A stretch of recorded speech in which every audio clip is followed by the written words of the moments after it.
promises there. One, that Abram's descendants will have this land. That's pretty nice. Place to call home, place to put down roots. The second thing that's inferred that we might miss is that Abram will have descendants. Somehow God is going to move in such a way that a woman who can't conceive will conceive. Now, I also want you to see this in 7 and 8. So Abram built there an altar to the Lord. That makes sense. I'm going to build this monument to come to and be a witness that I saw and spoke to God here, a place where I can worship, a place where I can feel close to God. That's a great thing. That's a wonderful thing. No doubt that was another mountaintop experience for Abram. But notice verse 8. From there, he moved to the hill country. He doesn't stay there. It was a great experience, but he recognizes that that isn't the end result. That's not his destination. God is calling him elsewhere.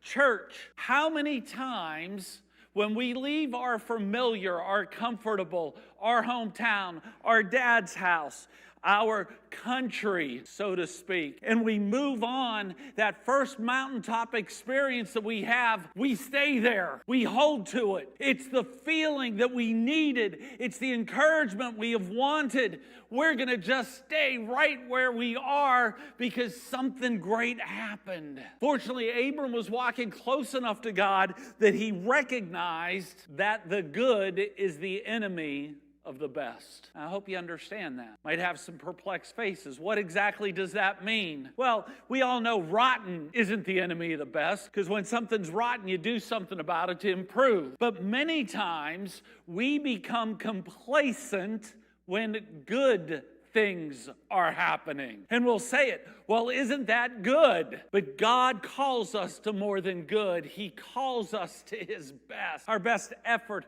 our best offerings, our best options and choices. So Abram moves on from Shechem, and he ends up just east of Bethel. And there he builds an altar to the Lord so he can call upon God's name. Now you hear that? Much like Noah, when he first arrives, he builds an altar to worship. How quick to worship God are we? Is it an everyday occurrence? Is it a weekly occurrence? Do we forego it to get other things done? It's also important to notice that this worship of God has two parts to it. He built an altar, action, and he called upon God's name. There is action and there are words.